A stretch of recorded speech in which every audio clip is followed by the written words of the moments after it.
Welcome back to another video, and today we will be doing my March makeup roundup reviews of products that I've been trying out recently. Welcome to another video, and today we will be doing a roundup review of some makeup products that I've been using in recent weeks. Something before we start, I recently did do or not recently when you're seeing this, but there is a 5-piece eyeshadow palette review that is in the Mauve review playlist, so this review won't have any eyeshadow palettes, but it will have like all the other products that I've been trying out. And I have put these in categories, so first we will go through the base products, then the sort of cheek products and lip products, and lastly like other eye products, so mainly there's one mascara in this one. But let's get to now the products themselves. So first the base products, and with one product there will be an image that you will be seeing somewhere here, because I have actually used the product up and I have already decluttered the packaging, but I still wanted to tell my opinion about them.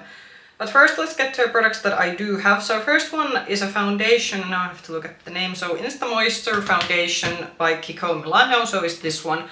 And I am currently wearing this foundation, and how should I say, I'm not a fan of this one. I do think that on camera it looks quite alright, and I have put some powder on this. But actually would might surprise you, because I expected this to be sort of very glowy, sort of quite liquidy foundation, perhaps like the Loreal True Match foundation that I was using before this, but this is actually very gloopy, so I can actually like put some in the back of my palm, so you can sort of see it is quite thick, and this doesn't exactly layer too well, and it looks quite like, for a foundation that I expected to be glowy, this looks very cakey on the skin. Again, the camera probably doesn't show it, but I have noticed that, for example, it like sticks to all the sort of rough patches that I have here on my skin, and it's just like, I will be using this up, but this isn't the foundation that I will be rebuying. And I also felt that, okay, that maybe this meant to be used as a more sheer coverage foundation, but I felt that if I tried to make this look sheer coverage, it went on kind of patchy, so to kind of get the like, at least make it look somehow even, I did feel that I have to layer this one. So unfortunately I sort of had high expectation for this one, but not a favorite and something that I will be rebuying. Next one is concealer. So this is the BPerfect Chroma concealer. So this isn't the newest concealer that BPerfect has launched, but so story with this one and the other BPerfect products that you will be seeing is that I actually recently discovered that there's a very small store in my country that actually sells BPerfect. So I did buy like a couple of products from that trip that I did to the store, and they did say that they will be getting the new concealer at some point, but this was like they only had the old one. And this is in the shade C2. You will see the shades in the description box if I forgot to mention them. And the shade match is quite decent. However, this is again one of those concealers. This reminds me quite a lot from consistency, the W7 concealer that I also didn't like too much, where it feels almost kind of like oily when you put it. There's something very oily about how it applies, and a bit slippery, but when it sets down like a very dry matte. And I'm someone in my 30s, so while I do like there to be coverage in my concealer, however, if it's too drying, my under eyes will look awful, because I already have some like lines under the skin. But I will just like put some in my hand so you can kind of see that it is like in terms of shade match, it's quite good, because this is the cool tone shade. I would be interested to try their newest concealer. However, I think that's gonna be also quite matte one, but is that perhaps that the formula that is a bit more sophisticated, because this one really felt like one of those old school sort of heavy coverage concealers that were very popular, I think 2016 and 2017, and which I think for now, at least if you're a bit more mature in terms of your skin needs, then this isn't also something that I would recommend. Then lastly, you will see the image pop in somewhere here, so now I have to actually look the whole name of which was, yes. So Set It Up Special Effects Finishing Powder by W7. So W7 is a drugstore brand that is first of all, very expensive. I'm sorry, the hair is doing its own thing today, but we will manage. So the W7 fixing powder, this was a loose setting powder, and this is something that was quite inexpensive in my country. It was like 3 to 4 euros, and there was quite a lot of it.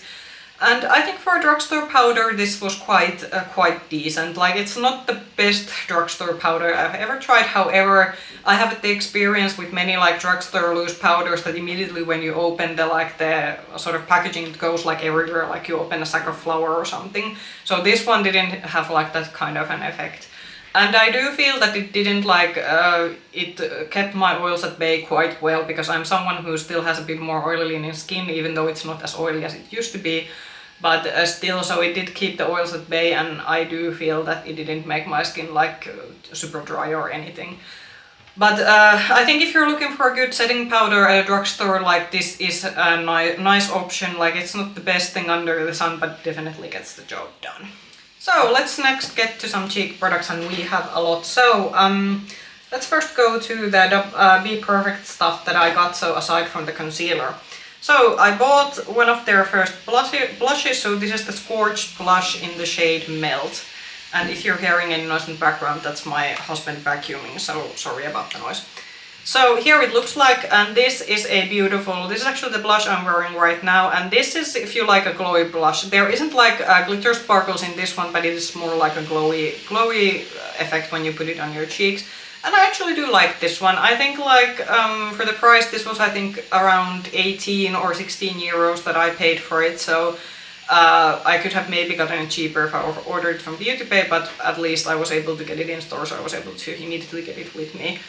And yeah, nothing to complain about this. The packaging is quite reflective and there's over your fingerprints, but these do pack quite of a punch in terms of, how should I say, in terms of like pigment. So if you like a very light blush, then go light-handed or buy some of the like lighter shades. But nice formula, and I do think that because it's a baked formula, it went on quite smoothly on my cheeks. Then let's next go to the highlighter in a similar packaging. So this is the Polar Vortex highlighter in Snow Angel is the shade, and this is what it looks like. And warning, this will go purple on your cheeks. However, if you blend this out, even on a fair skin tone, you are able to like make it look that it's not like super, you won't look like an alien, but just that if you, this is truly a purple highlighter. I'm actually gonna see that, could I maybe swatch some of it on the, so you are probably could see that it is bit on the, it is like definitely purple effect to it. I actually do like this, like the formula. I could actually buy more shades of them, maybe not something so like maybe not like the super like colorful shades, but I could actually like buy maybe more subtle shades, because I did like this formula. It is, you get a nice glow, but it doesn't emphasize textures, because again, I'm someone in my 30s, so if it's too, it's very glittery, the highlighter will like highlight texture on my skin. But with this sort of smooth baked formula, I actually did like that it goes on very smoothly and it doesn't highlight the sort of imperfections that aging skin sort of already has. Again, I think for the price, this was again around the 14 or sorry, 16.80 euros mark, and again, I do think you get quite a lot of product in this one, and the formula is very, very nice. So then the product that I did try on my sort of an first impressions video, so these were the Profusion liquid blushes, and in the video I used the shade Rose, but I also did test out the Bellini shade during the 2 weeks I had these on my sort of an rotation, and you will be seeing the images of these because I have already decluttered these. So this is a very beautiful formula if you're a beginner with the cream blush, or if you're looking for the more natural, effortless effect. So this is very easy to work with. However, unfortunately with my use, I really felt that I did have to work quite a lot with these ones. The Bellini shade, which was the more like burnt orangey shade, with that one I didn't feel that I had to do as much building as with the sort of rose shade that I did have to build quite a lot. But I just felt that for my makeup preferences, this wasn't the blush formula for me. However, I would very warmly recommend this particular blush formula if you're a beginner in makeup or someone who very likes a subtle good blush look, because I do believe for a lot of people, like, first of all, these are very inexpensive, but the like finish of this looks still very, very beautiful, and it sort of gives the flushed effect on your cheek. So this was just not a product meant for me, but I think for a lot of people this would be a very good blush option, and like I said, you can't really beat the price of these, because I think I paid like something like 6 or 7 euros from these, so very, very inexpensive and very, very good quality formula, just not for my preferences. So the third cheek product from the BPerfect products, and I do think that this was actually quite successful, because the only thing that I really didn't like was the concealer. So this is the contour stick from them, and this is the shade Maple, and here you can sort of see the color. So it's a nice cool toned color, and it has this more sort of unslanted tip design. So if you really like to do your contouring, this is also, I think the shape of it is quite good. I like to apply this by taking some products with the brush and then applying it to my cheek, so there's a bit more, the lines aren't so harsh, but if you like to do this like very, very edgy contouring, then that is also possible with this one. The formula of this is very smooth, and I have also, just like with the other cheek products, I have been enjoying this, and again, another product that I would actually recommend from the brand. Then let's go to the last product. So this is something that you saw in my first impression video a couple of weeks ago. So this is the MUA bronzer, and this is the shade, and I'm actually gonna put some again. So my final conclusion after the first impression is that the shade is a bit off. The undertone is a bit too yellow. However, this is a bit lighter shade than, for example, the Makeup Revolution like the cream bronzer that I did say. The formula is very excellent, but unfortunately, because even the lightest shade there was quite a lot of depth to it, so with the wrong undertone I wasn't able to make that one work. But with the MUA sort of a cream bronzer, I feel that with this one, because it is a bit lighter shade, even though the undertone is a bit off, I am able to work with this one. This is again a very excellent, if you're looking for a good cream bronzer at an affordable price, I would recommend this. It's very smooth and effortless formula to work with, and I think this formula also suits someone if you're a beginner at cream bronzer. And I have found that this works quite well with a brush. I even tried it with a sponge, and I think like no matter what your application method is, that you will be able to make this work. Just maybe check that if the undertone is something that will suit you. But yeah, I'd say altogether cheek products have been a success in terms of what products I've been liking from all of these. Okay, and then to lip products, and we have 3, and again you will be seeing an image from one of the products that I've already decluttered, and actually with this one I don't think there was that much as a success as we had with the cheek ones. So I think the most that I kind of liked, or it's something that at least I will be using up, so this is the NYX, this is Milky Gloss. And this is an alright okay gloss. Like it smells nice, this has a very sugary scent, and the scent like it differs depending on which shade you buy, and this just smells like sugar. However, it is quite of an... First thing that I didn't like about this is the applicator. So this has this sort of very skinny paddle applicator, and with these kind of applicators, at least I usually feel that I really have to dig out quite a lot of the product to get it to apply evenly to my lips. So that is the first qualm about this one. Second thing is that especially if I reapplied this during the daytime, it didn't do it always, but there were like occasions where it started forming the sort of strings in between your like lips. So that is also something to consider if you're thinking about buying these. The shade is nice. It is this sort of a very milky shade. I'm looking at what was the shade name of this. So this was Milk and Honey. So this on my lips it is quite of an glossy effect. So it isn't like an okay gloss, but because it has some drawbacks, this is just going to be something that I will be using up, and then I won't be rebuying it. Then the lipstick that I am currently wearing, and is the sort of bane in my existence, and I'm kind of like so disappointed.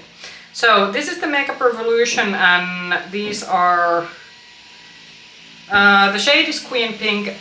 You will be seeing in the description box what is the name of it, but this is essentially their sort of bullet matte lipsticks that they launched last year. These got a lot of hype, and I also like, for example, the packaging of this is very nice, and also the bullets and everything, like these these don't like feel drugstore lipsticks, so I had quite a lot of high expectations for these. But as you're probably seeing, I don't know how this is actually exactly looking in the view, like on your side, but first of all, these apply like this has a bit of similar issue that I had with the Beauty Bay matte lipstick, that formula is so emollient, so where it's almost like too slippery, which means that it's quite hard to get it to looking even.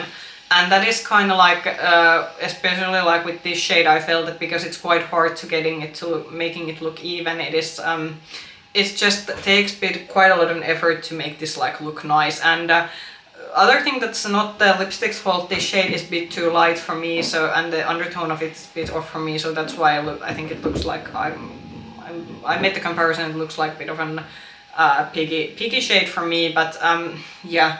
So for me, while I had a lot of expectation for this one, while initially when I applied it and I actually swatched it on my own, I was thinking that, oh, this is going to be very smooth and very beautiful, like matte formula that's still not drying, and it is not drying to wear, but it's just that because the formula is so creamy, it is just very hard to making it look even, and like you feel that it slips off your lips.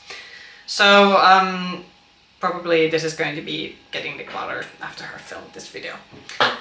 Okay, and then the last product that you will be seeing in images that I already decluttered, and for a good reason. If you saw my first impression video, you know that this was quite a painful experience for me, but I tried to make an effort of using this at least a couple of times. So the Plump lipstick lip gloss from NYX, and they have advertised this quite a lot, and this was just painful. Like, it burned. It took almost an hour if you wore this like for a long day to like the burning to subdue, and then if you had to do any reapplication during daytime, the burn of course got back when you reapplied it.